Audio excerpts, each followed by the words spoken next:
मेरठ के सौरभ हत्याकांड के बारे में जो सुन रहा है वही स्तब्ध है। इस हत्याकांड की गूंज पूरे देश में सुनाई दे रही है। 28 साल के मुस्कान रस्तोगी ने अपने बॉयफ्रेंड साहिल शुक्ला के साथ मिलकर 3 मार्च को अपने पति सौरभ राजपूत की हत्या कर दी। 4 मार्च को मुस्कान और साहिल ने सौरभ की लाश के कई टुकड़े किए और उसके शव को एक प्लास्टिक के ड्रम में सीमेंट के घोल के साथ सील कर दिया। इसके बाद 5 मार्च को साहिल और मुस्कान छुट्टियां मनाने हिमाचल प्रदेश चले गए। पहले वो शिमला पहुंचे। वे शिमला के जिस होटल में रुके थे इसका खुलासा हो गया है। पुलिस के अनुसार मुस्कान और साहिल ने शिमला की विक्ट्री टनल के पास एक प्राइवेट होटल में कमरा लिया था। दोनों ने 5 मार्च की सुबह लगभग 8:30 से 9 के बीच होटल में चेक इन किया। दोनों 2 दिन तक इस होटल में रहे। होटल की पेमेंट उन्होंने ऑनलाइन की थी। खाने का ऑर्डर उन्होंने व्हाट्सएप पर दिया। इसके बाद वे कसौल और मनाली घूमने चले गए। शिमला के जिस निजी होटल में दोनों आरोपी ठहरे थे उसकी लीज धारक देवेंद्र ने मुस्कान और साहिल को लेकर क्या जानकारी दी है, सुनिए। देखो, मर्डर के बारे में तो हमें कोई पता नहीं है। वो आए 5 तारीख को आए हमारे पास। हमारे को बोला रूम चाहिए। हमने उनको रूम दिखाया, रूम दिया हमने। 1800 रुपए में उन्होंने रूम लिया हमारे पास।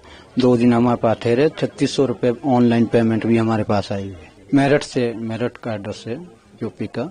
और डिजायर गाड़ी में आए हुए थे। वो डिजायर गाड़ी सामने मोड़ पे खड़ी थी। वो आए हमारे पास कि हमको रूम चाहिए। हमने रूम दिखाया उनको, उन्होंने ओके किया।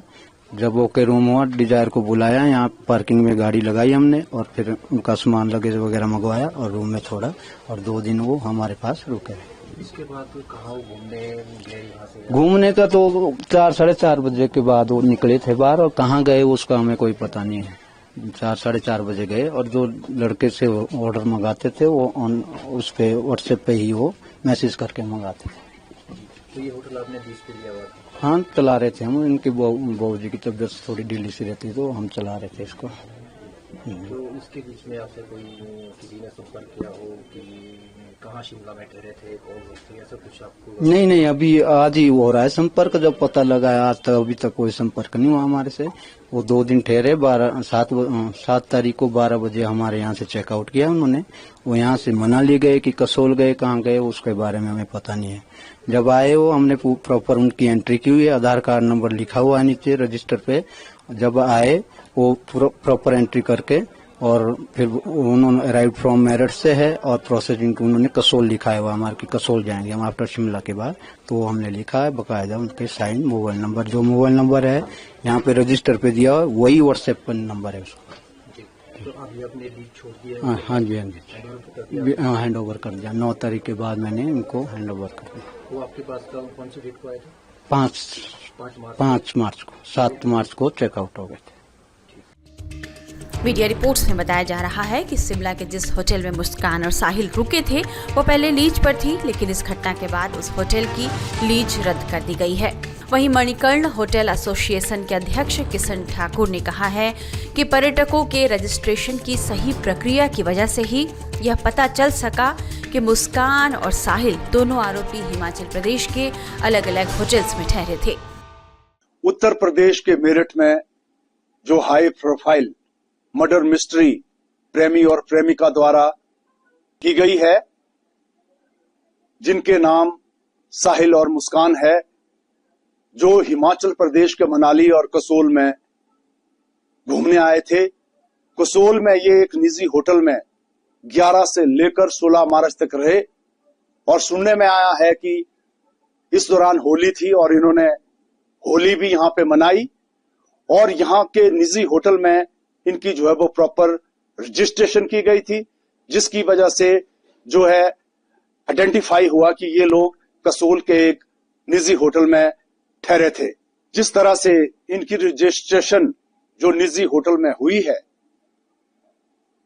हमारे हिमाचल प्रदेश कुल्लू मनाली मणिकर्ण वैली कसोल में हर साल हजारों और लाखों की संख्या में टूरिस्ट आते हैं।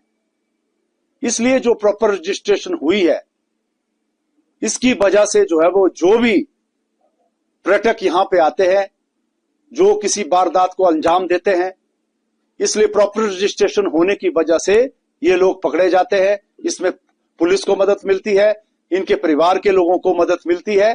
इसलिए ये रजिस्ट्रेशन जो है वो बहुत जरूरी है और ये हमें जो है वो ये रजिस्ट्रेशन करनी भी चाहिए। दूसरी तरफ अब हम आपको सौरभ के पोस्टमार्टम रिपोर्ट के बारे में बताने जा रहे हैं, जिसे देखकर डॉक्टर्स की रूह भी कांप गई। इस बारे में ज्यादा जानकारी दे रहे हैं हमारे संवाददाता मोहित ओम। सौरभ राजपूत की पोस्टमार्टम रिपोर्ट सामने आई है। पोस्टमार्टम के दौरान डॉक्टर भी हैरान थे कि उनके सामने पहली बार इतना गंभीर मामला सामने आया था। पोस्टमार्टम रिपोर्ट में निकल कर सामने आया है कि शरीर में काफी ज्यादा खून का रिसाव हो गया था, जिस कारण उस सौरभ की मौत हुई है। सौरभ पर तेज हथियार से हमला किया गया था। उसकी गर्दन धड़ से अलग थी, दोनों हाथ बॉडी से अलग थे, कलाइयां हाथों से अलग थी, ठोड़ी पे निशान थे, एक आंख खुली हुई थी, एक आंख बंद थी और चेहरा जो था वो पूरी तरीके से सूजा हुआ था। बॉडी पूरी तरह डिकम्पोज थी, बॉडी के सभी पार्टों पर सीमेंट लिपटा हुआ था। यानी जिस तरीके से सौरभ की कत्ल किया गया, उसकी बॉडी को ठिकाने लगाया गया, वो अपने आप में बेहद गंभीर मामला था। गले पर फंदे के निशान थे, यानी हो सकता है कि सौरभ को तेजधार हथियार से मारने से पहले उसकी गर्दन घोटने की कोशिश की गई हो। उसके गले पे एक फंदे का निशान भी डॉक्टर्स को मिला है। डॉक्टर्स का कहना है कि इतना गंभीर मामला पहली बार उनके समक्ष आया है और वो सौरभ की लाश देखकर डॉक्टर भी बेहद हैरान थे। फिलहाल सौरभ की पोस्टमार्टम रिपोर्ट आई है, उससे साफ है कि सौरभ की तेज हथियार से हत्या की गई थी और उसकी शरीर से काफी ज्यादा खून का रिसाव हो गया था, जिस कारण उसकी मौत हुई है। इस मामले में पुलिस अब यह पता लगाने की कोशिश कर रही है कि मुस्कान और साहिल दोनों आरोपियों ने आखिर सौरभ की हत्या क्यों की और वे भागने में कैसे सफल रहे। पुलिस जल्द ही इस मामले में चार्जशीट दाखिल करने की तैयारी में भी है। जांच में पता चला कि पति सौरभ को मारने के लिए मुस्कान ने 1 मार्च को शहर के खैर नगर स्थित उषा मेडिकल स्टोर पर पहुंचकर एक इंजेक्शन खरीदा था। अब इस मामले में ड्रग्स विभाग की टीम भी हरकत में आई है। ड्रग इंस्पेक्टर पीयूष शर्मा ने इस पर क्या जानकारी दी है, ये सुनिए। देखिए, मैं इस चीज़ के साथ कोरिलेट तो नहीं करूंगा कि हाँ वो दवाइयाँ जरूर लेके जाती थी यहाँ पे। हम भी इसी प्रकरण में जांच के लिए आए हैं कि भाई वो आती थी यहाँ पे, क्या दवाइयाँ लेके गई हैं। तो हम ने इनसे कुछ रिकॉर्ड्स लिए हैं, जांच कर रहे हैं। ऐसी भी दवाइयों की जांच कर रहे हैं जो NRX कैटेगरी की है और कहाँ कहाँ डिस्ट्रीब्यूट की है। लेकिन मुस्कान का जो बिल है, मुस्कान यहाँ से 3 टाइप की दवाई लेके गई है। एक एंटासिड टाइप की है, एक एंटी एंजाइटी है और एक मिजोलाम इंजेक्शन लेके गई है यहाँ से 1 तारीख को। देखिए, एक इसमें एंटासिड है, एसिडिटी बनती है उसके लिए है, एक एंटी एंजाइटी का है और एक मिजोलाम है, ये एंटी डिप्रेशन है ड्रग्स। हर चीज़ का जो है दुरुपयोग की संभावना है, ठीक है ना। यदि कोई आदमी बिना किसी बीमारी के कोई दवा लेगा तो जाहिर सी बात है कि उसका एडवर्स इफेक्ट उसकी बॉडी पे आएगा ही आएगा।